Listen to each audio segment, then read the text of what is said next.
Hello and welcome to The Right Idea, where we discuss the people, policy, and politics that drive Texas. I'm your host, Brian Phillips. I'm the Chief Communications Officer at the Texas Public Policy Foundation. And with me, as always, is our Vice President of Research, Derek Cohen. Derek, we have a special episode. There's a lot going on in Texas right now, making national news. What do you think's going on? Well, obviously we're here to talk on this particular episode about the incidents going on campus, the campuses, I should say, across the state. 6 blocks from here where we're recording right now.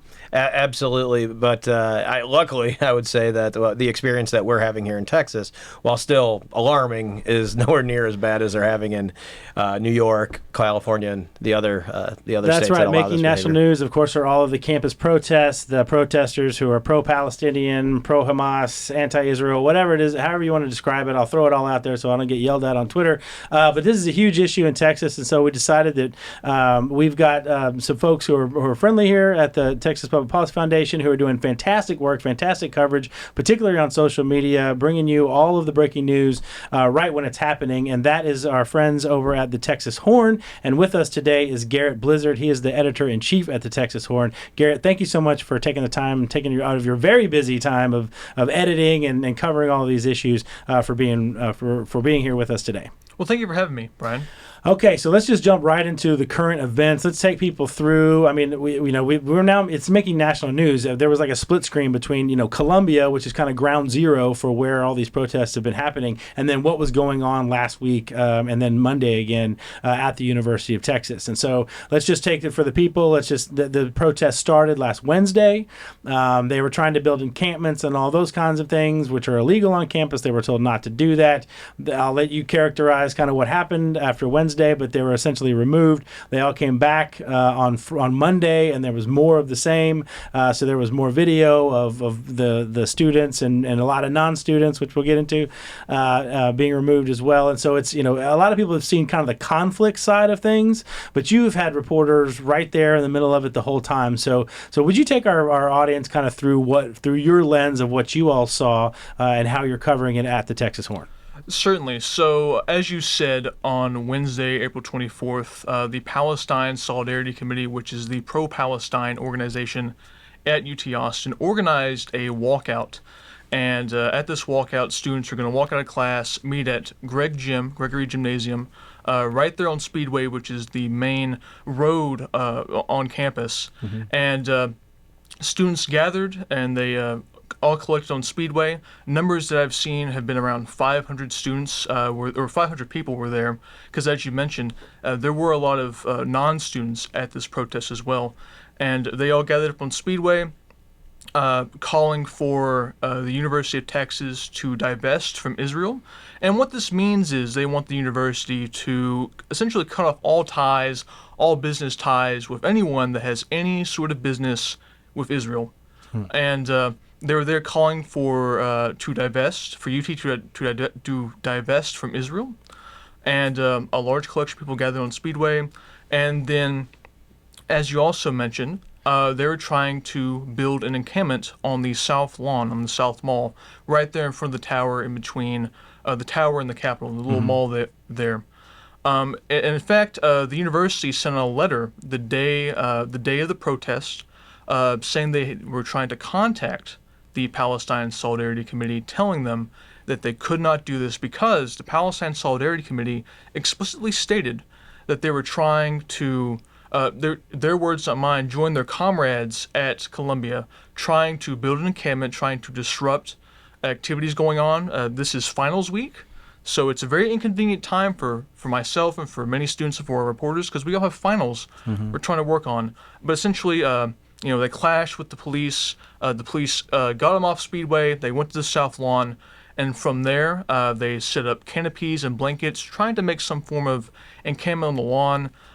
More law enforcement came in, broke it up. Many arrests were made. I believe numbers I've seen, about 55 arrests were made on the 24th, and about 26 of those people were not affiliated with the university. And that area, the South Lawn, also known as the Six Pack, is sacrosanct on UT campus. I'm a Longhorn, a very, very proud Longhorn, and that area is where people go to study, to be outside, to be with their fellow members, to be a part of the bar. It really is sort of the epicenter of the community of the 40 acres. It literally is right underneath that iconic main building and the main tower right there at UT campus. So they didn't just pick someplace next to the football stadium where there was some land where they could camp. They picked probably the most important piece of real estate on the entire campus. For sure, and we've seen, especially recently, given the other protests that have gone on. So after that Wednesday, the protesters gathered.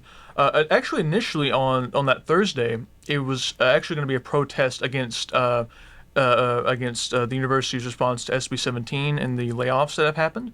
But they technically actually postponed that and ceded the space to the Palestinians for them to protest. So Thursday had a protest, and this past Monday, we'll get into that later, but they also had another protest that was actually far more aggressive because they actually did form an encampment. But it definitely is this wasn't a random spot they pick. It is definitely to disrupt the daily business of students in the university. And I've had professors say that they're trying to move the location of our final exams because I have a lot of classes in the Six Pack. And they're like, well, we can't really have our exams in these buildings if there's going to be a lot of noise and a lot of disruption going on. A lot of people saying death to Israel is coming in through the windows. Yes. I mean, I imagine that's pretty intimidating for a lot of folks that are they're trying to take finals in that area. For sure. And we've heard from some Jewish students that they're very concerned about what's been going on. And, of course, the response from the students has been very negative towards police response and the response from the university and the response from Jay Hartzell. We, in fact, members of the faculty have sent out a letter of no confidence for Jay Hartzell, calling for him to resign. Students are calling for him to resign. So many students are quite upset with police response. Is that the general feeling on campus? Do you feel like the average student looks at that and says something different should have happened here, and then blames the faculty the administrative response to what's going on? Are they more sympathetic to the cause? I guess I don't. Yeah, I would say that most students really have no stake in the whole fight. They don't really know what's going on, but I would say that they probably do lean more sympathetic to the students and less sympathetic to the administration. Of course, we've seen on social media a lot of UT-affiliated social media, like students coming out very critical, of the university. And we have seen, in fact, in my classes, because we had classes the day after the protest, and that was actually the last day of classes, that Thursday after the Wednesday protest. And this, of course, would be a day that you try to wrap up what you've been learning. But in some of my classes, we spent the entire time talking about the protests and how we thought about the protests and how people were feeling about the protest. And in some of my classes, some students who were involved in the protest or who weren't involved initially but got involved after the response on Wednesday, were talking about how awful the response from law enforcement was, how awful the response from Governor Abbott was. And so I'd say that a lot of students definitely are more sympathetic to Derek, the protest. I want to bring you in here on this just to back up a little bit from this kind of the 30,000-foot level on the response, right? Which is, you have, and we're not going to go through all the details, but there was some efforts made on the part of the administration to stop them from doing this because they announced that they were going to do something illegal. From that perspective, like what are the rules? What are the laws that govern this and that the police are carrying? I mean, they're trying to enforce the law. Can you walk people kind of through what's going on? Well, I'm glad you asked me that, Brian, because much like everyone else on the internet, I am now a First Amendment expert and authority. Legal expert on trespassing law? Yeah, but I mean, actually, it is something I have spent a decent amount of time on long prior to. And the issue... Well, criminal justice is definitely one of your... you ran the criminal justice here. I think the nexus between what is going on in the criminal justice system is rather evident at the moment. Right. But if you essentially look, so, especially large institutions, and this has been promulgated by what used to be the Foundation for oh shoot, I forgot Friar's acronym now, but obviously they're the Foundation for Individual Rights and Expression these days. But if you look at what they highlight, it's basically does an individual have a right to free speech on campus, with reasonable and workable time, place, and manner restrictions, right? Like, for example, is Cincinnati, where I came from, we had, we were one of the, I think we got to yellow light status by the time I graduated, but we had a really restrictive prior authorization needed postage stamp size space that you could exercise your free speech rights in the main green. So that's obviously towards one way. The other way is letting things just go absolutely unchecked, that letting somebody have a protest outside your dorm, let's say at 3 a.m, making all sorts of noise and stuff like that, preventing people from something where it's actually disturbing and harassment. And so striking a balance at a public institution is somewhere about trying to drive down the fairway between those two rows of trees, right? And so the university had said that the university said, this is what is permitted.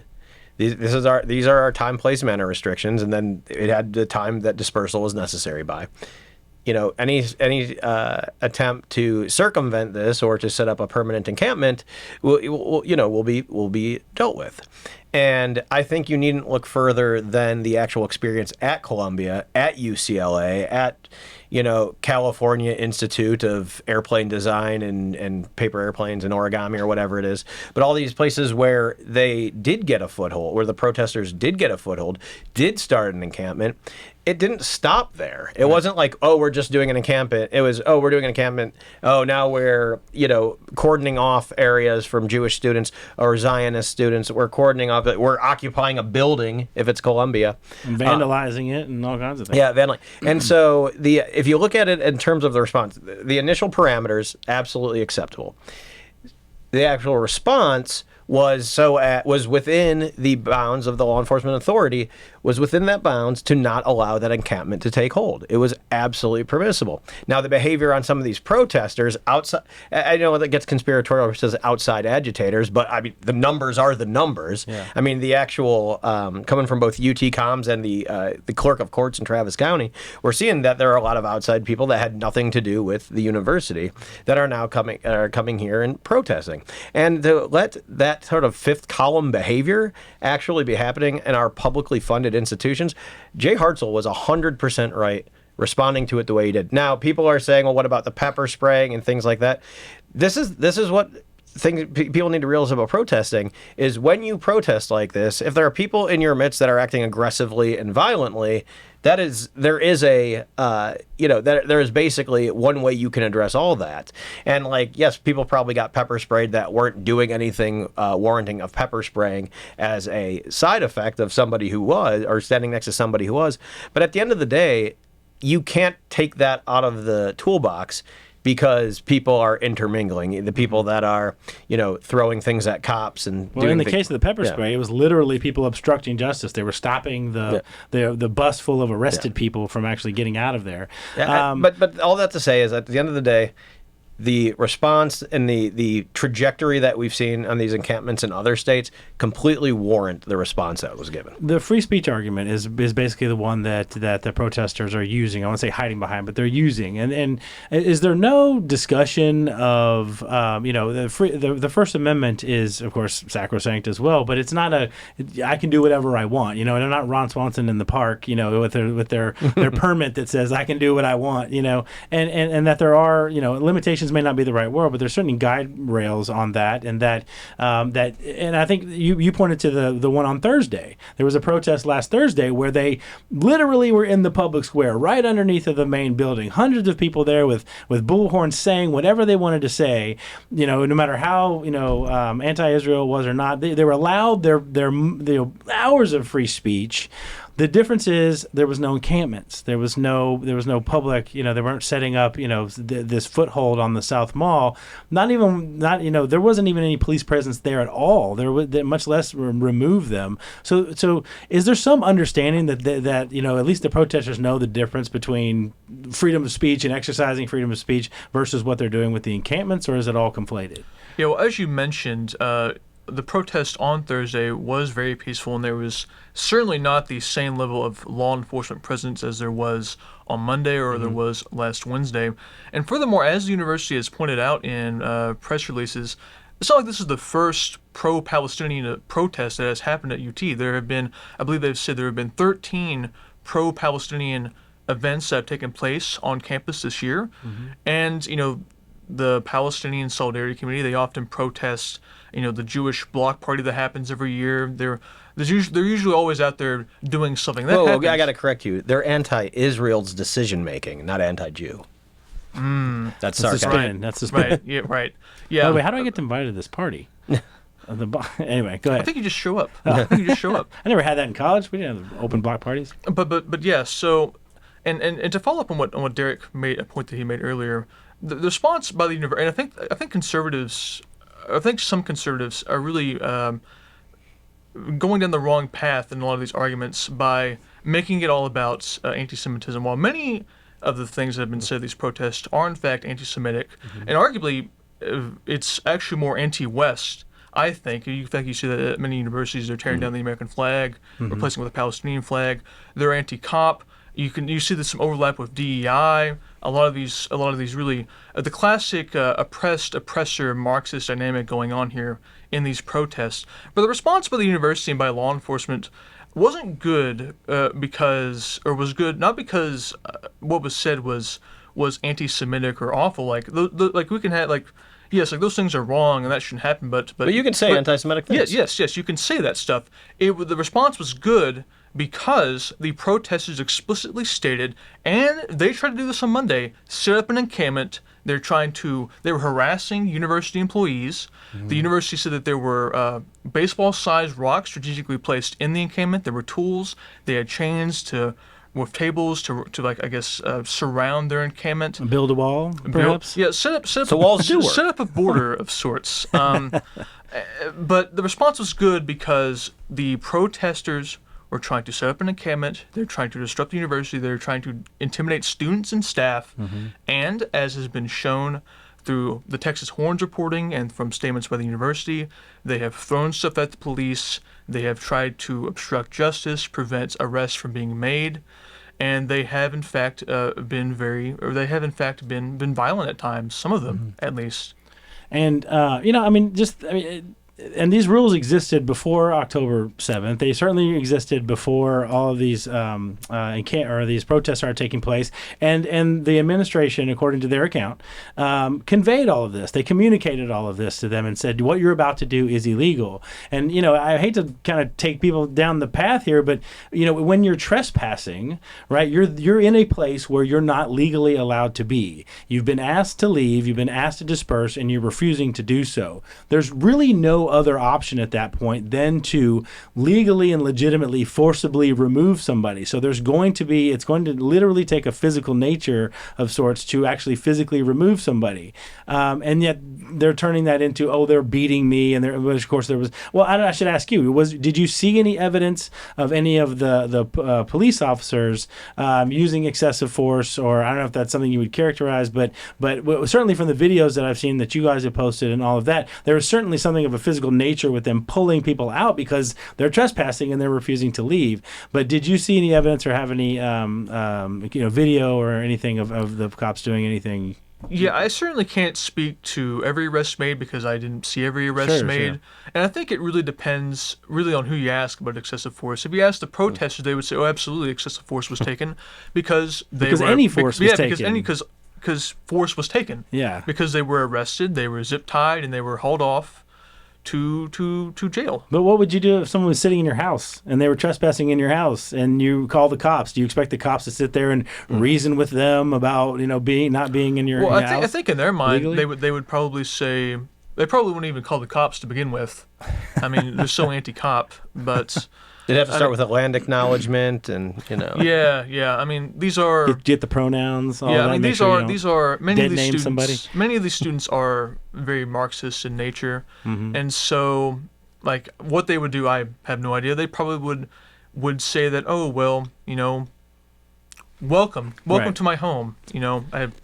But let's be clear about what the clear plan is here. And this is not something because we've uncovered, something on the internet or whatever, some conspiracy theory. We're seeing what's happening at these other universities. And what happens is they are, in an effort to de-escalate, they're essentially ignored and they're allowed, Derek, to put up these shanty towns, right? Because that's what gives them the leverage for the demands that they will make later. And while some of the demands are just preposterous in terms of divesting and all of that, like universities are not going to do that, we've now seen at Northwestern University where they did make demands, and now Northwestern, in order to just get them to leave, which they should be legally required to do anyway, just to get them to leave, are now capitulating to this massive investment in bringing, Palestinian faculty over and Palestinian students over, and essentially institutionalizing some of this at their university, which they have no right to demand in the first place. And it's all as a result of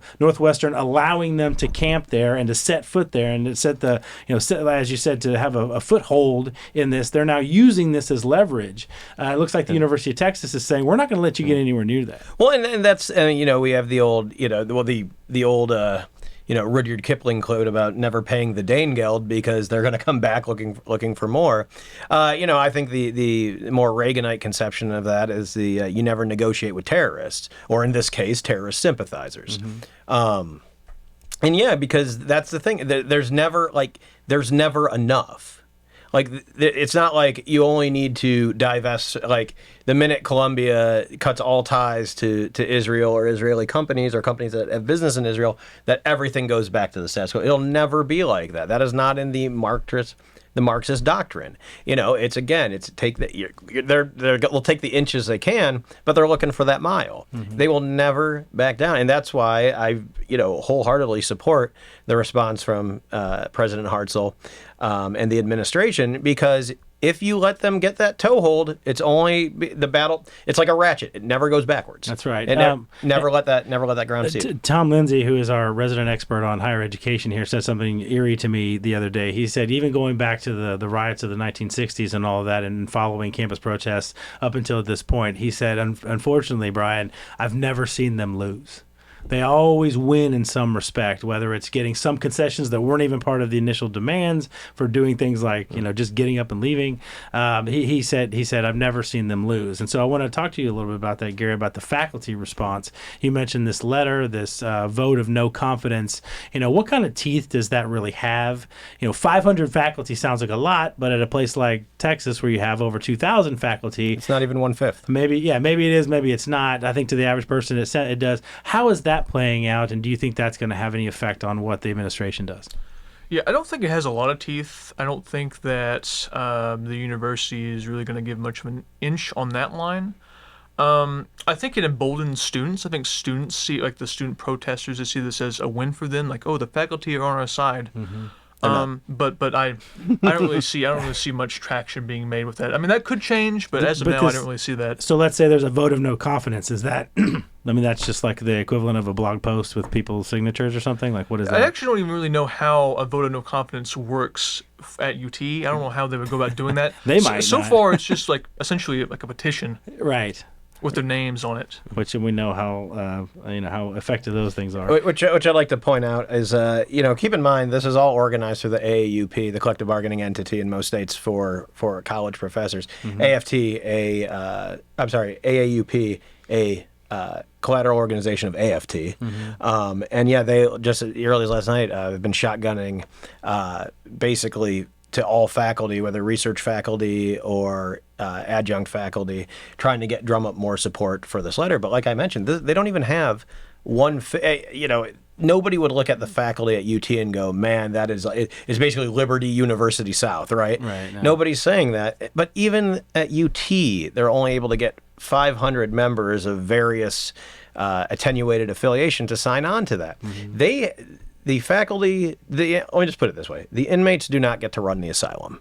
and they can quit. They can not like the laws that the legislature passed through SB 17. They can go somewhere else. I know there was a huge garment rending and teeth gnashing piece in the Texas Tribune after 17 passed that we're losing our landscape.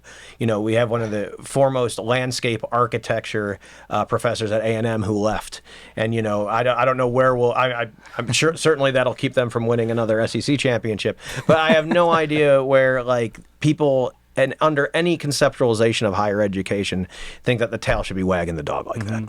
So starting with today and looking forward, Garrett, where does this go? Right, as we speak, there were reports this morning that there was going to be another attempt at the encampment, right? So we've already discussed no free speech violations are happening because they're more than welcome to go to the middle of campus every single day, hundreds of them at a time, and say whatever they want to say. But they're choosing not to do that. They want the encampment. And all that it brings with it.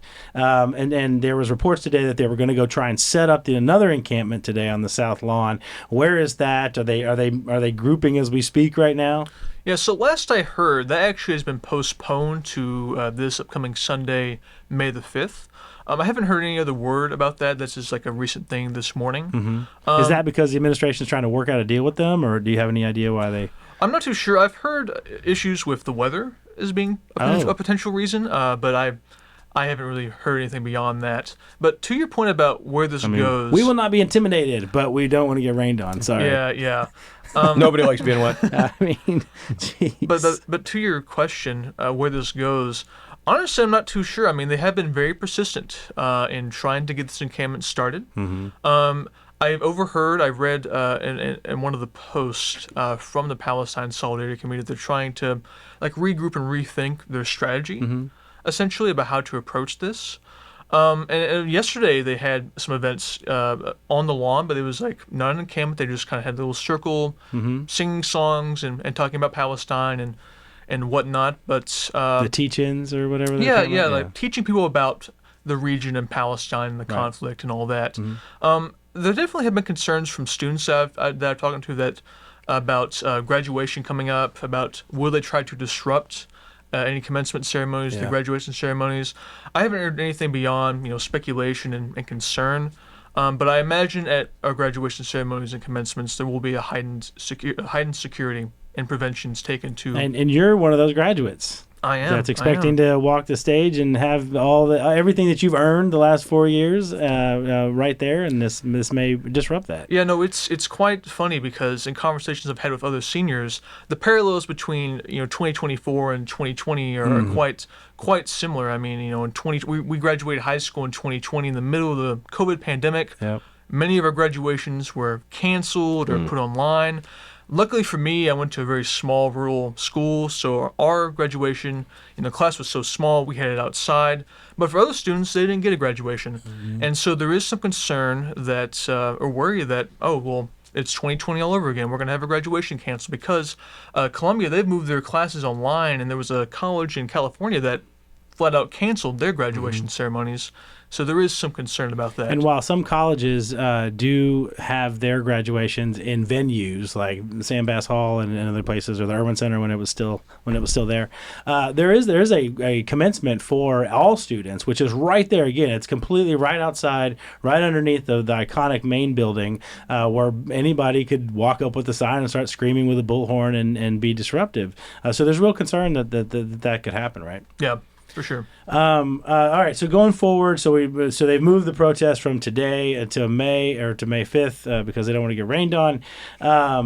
What about going forward? Now it's interesting that it seems like they're planning all this out in the open. You saying you're able to access the Facebook posts and the various social media posts and things like that, and you're monitoring all this. That seems to at least give the upper hand, I don't know, to law enforcement so they can know when these things are going to happen. But does there seem to be any understanding that this kind of thing can't go on, day after day, that there's got to be some kind of resolution to this at some point? At least on the part of the protesters, or I'm not too sure. I haven't really spoken with many protesters or those involved with the Palestine Solidarity Committee. As we've discussed, this is a very sort of Marxist-oriented organization. Mm-hmm. They believe in a revolution, and they think that what is going on is something that they can't just simply concede like it is. They argue the atrocities going on in Gaza. They say that we must divest, we must protest, we must have the revolution, so to speak. Yeah. So will this stop? I mean, I certainly hope so. I think many students want it to end. I mean, it's finals week, and we're student reporters, we're student journalists. We have exams and final papers, so for us, it's quite inconvenient for us to take the time away from studying to actually cover the protests. Right. And so we always kind of have like a big giant sigh whenever we hear that, they're having another protest. Yeah. Because, that means we got to go out there and take more videos And now you got take to work photos. on Sunday when you were planning on, celebrating Star Wars all weekend or something. Yeah, yeah. All right, so I want to get to a couple other issues too. One of, a lot of people are making the connection to DEI on this, and that DEI, especially as it's been permeated the college campuses over the last 5 to 10 years, that has been kind of an incubation, kind of a fomenting of this kind of activity on campus. Texas, particularly the University of Texas, has taken the lead in banning these programs at all public universities. There's been a lot of controversy about how Texas, in particular, University of Texas, has done this. Maybe they've gone even farther than what the law would necessarily stipulate. Do you see a connection being on campus? Do you see a connection between DEI and what's going on there now? Well, they certainly run in the same circles. There definitely is some overlap, as I mentioned earlier.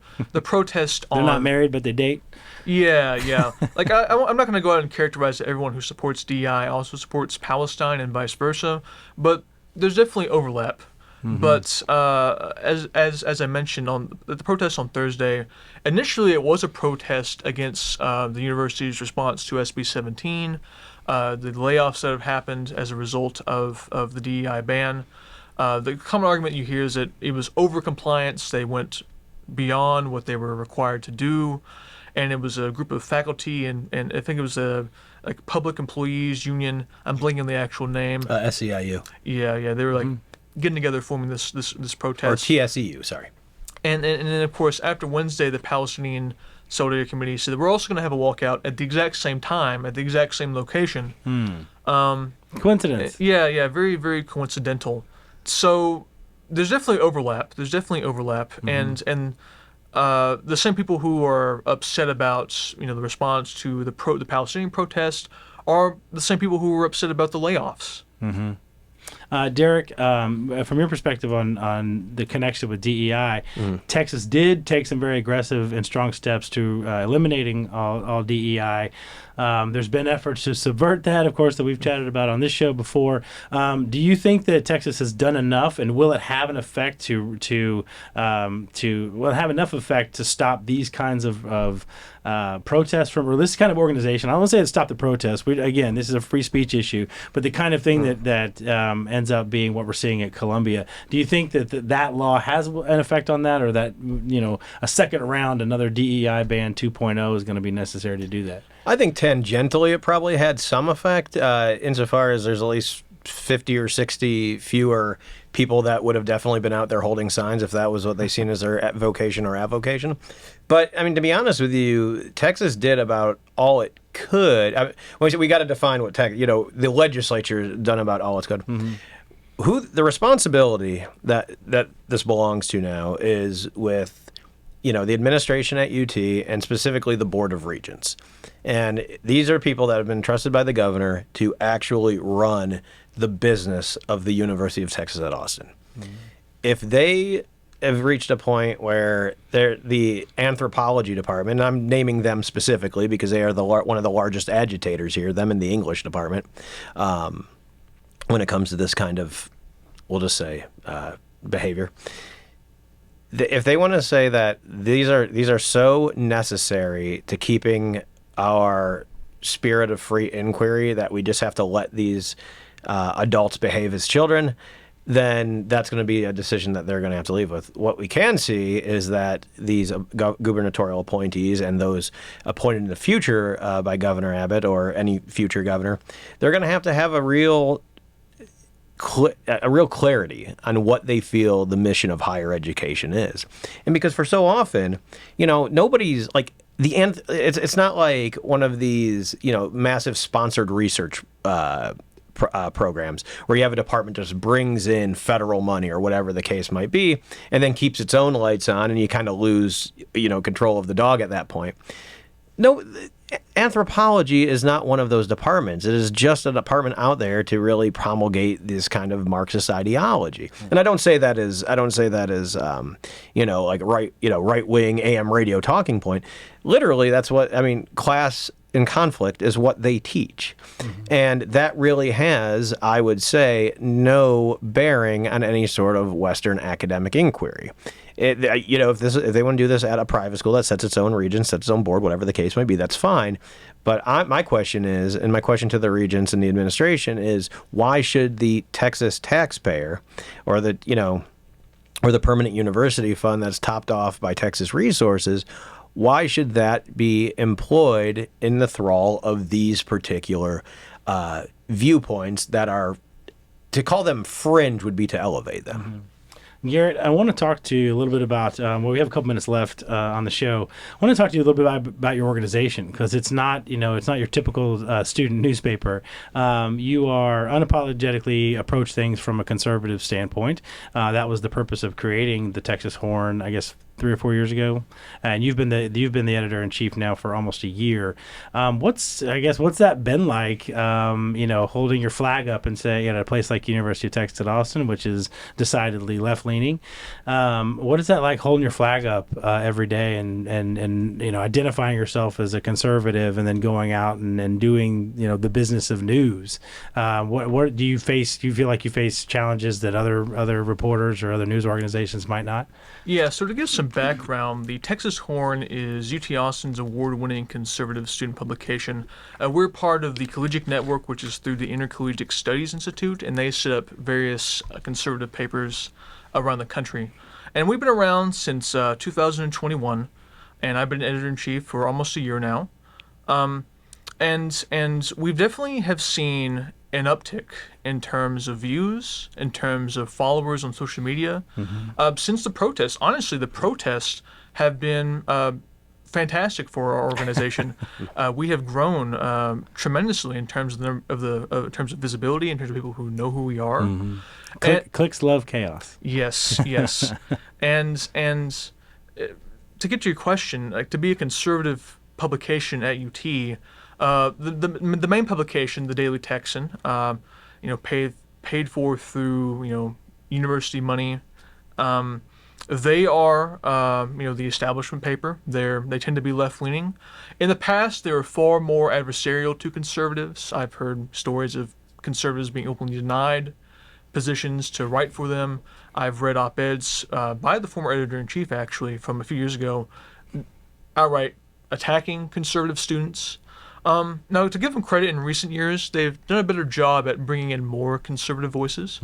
But even still, I don't think it's quite sufficient. And so, when we go out and report, we don't get like harassed or anything. I mean, we don't have press badges or T-shirts to identify like, oh, we're the Texas Horn, we're the conservative paper. We're just out there taking videos, taking photos. People definitely know who we are, though. People at the Daily Texan know who we are. People in the student government know who we are. The university knows who we are. So, I mean, it's great because being a conservative paper at a liberal left-leaning university, there's a lot to report on. So there's a lot that doesn't get reported. Yes. Yes. What about faculty? Have you ever had any issues with faculty, either denying requests for comment or requests for interviews or anything like that? No, we haven't had any issues with faculty. In fact, the people at the Salem Center are actually quite friendly with us, and they're, I think, like a little more. I don't know if it's correct to say they're right-leaning, but they're definitely more centrist, I think would be fair. Yeah, they're definitely friendly to us. But no professors have been outright adversarial to us. People that tend to give us most problems are like the left-wing organizations that we report on, and student government. Student government's incredibly secretive. But you repeat yourself. Yes, exactly. The student government, we've been trying to, not to divulge too many details because we're still sort of investigating things, but student government is honestly, I think, legislative action should be taken against student governments at these universities, at these public universities. They get paid by the university, by tuition dollars, taxpayer dollars. Essentially, these student governments, the ones at UT, the ones I can speak to, UT Austin, these essentially serve as I guess, means by which these very radical progressive leftists can have a little pretend fake government and pass little fake bills to, virtue signal, to, advance these very far left ideas. Many of them, student government has been very much against SB 17 and the DEI ban. Does anything come of that, or is this just all cosplay for eventually getting to be state legislatures or something? It's definitely cosplaying. Like, this student government is not. It's not serious. It's not legitimate in my eyes. I've been asking the question: why does this exist? Why do we have student governments? Why do we have a little fake government for people to waste their time with? I remember we had elections, and it was like a big deal on campus for about a week. Everybody put up their signs. Yes, and to go further on this point, we've been looking a lot into the budget for student government, because this past election cycle, there was a conservative ticket that ran, and they ran on budget transparency.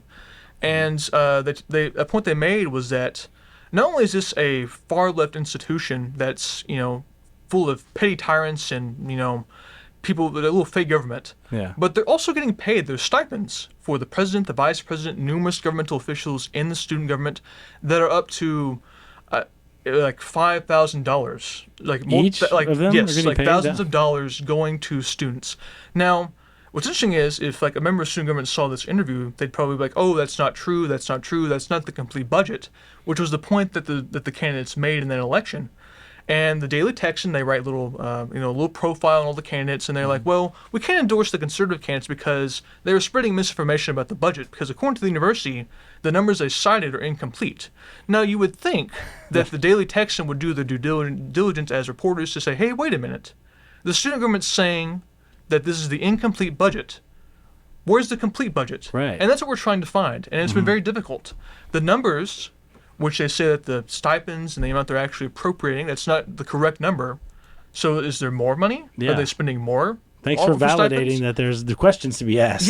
Yeah. So we're currently investigating that, looking into that. And it's been a lot of trouble because they don't respond to emails. They don't have links. It's very hard to find links to meetings. Very hard to actually find the budget. I had to submit a Public Information Act request to actually get like little small bits of information about the student government budget. Derek doesn't sound too different from current public. Although the legislature, I mean, don't the actual state reps make like $6,000 a year? $7,200. $7,200. So these kids are making just as much as. But Garrett's trying to find out what that per diem is, because Yeah. Exactly. But allow me to yes and what Brian said though, with your coverage specifically of the protests, is I really likened the reporting and what I saw coming out of the Horn to what we see from.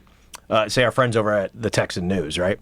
And it's not that, even though they're just trying to be straight down the fairway, and even though they might make some decisions they consider editorially as conservative, they're not open. They just want to run a good railroad. Y'all are openly conservative, but I noticed almost no difference between the way you guys were covering the protests, and they were. And for those of you who watch this show, you know that's high praise. Yeah, we have Brad Johnson on all the time. Yeah, so just wanted to thank you for that. Well, that's what happens when you just report the facts, and whenever you just take the videos and just say, this is what's happening.